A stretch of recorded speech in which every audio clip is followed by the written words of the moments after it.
ఒక 50 ఏళ్ళ ఆవిడ నాకు ఫోన్ చేసి ఇటీవల అనింది ఏంటి అంటే, సార్ నాకు 2005లో పెళ్ళయింది, కాలేజ్కి వెళ్ళే అమ్మాయి ఉంది, ఇప్పుడు దాకా నాకు ఒక్క రూపాయి కూడా నేను నా ఖర్చుల్లో ఇవ్వలేదు, ప్రతి రూపాయి నా డబ్బే సార్, మా ఇల్లు నడిపింది అని అంటే నేను ఒక ప్రశ్న అడిగాను. అమ్మ, మరి మీరు పెళ్లి చేసుకున్నప్పుడు భర్త ఏమైనా చేస్తున్నాడా లేదా?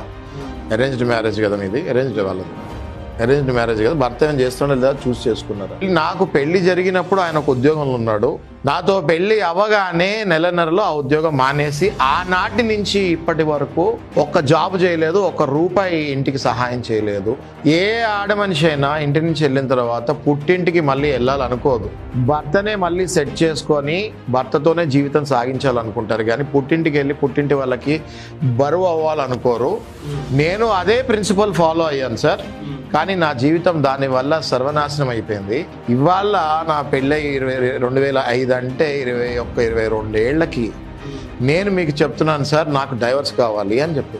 అంటే మీరు వినండి, 22-23 ఏళ్ళు మీరు ఎలా బతికారు అని అడిగితే, తన నగలు, తన పేరు మీద ఉన్న ప్లాట్లు, మొత్తం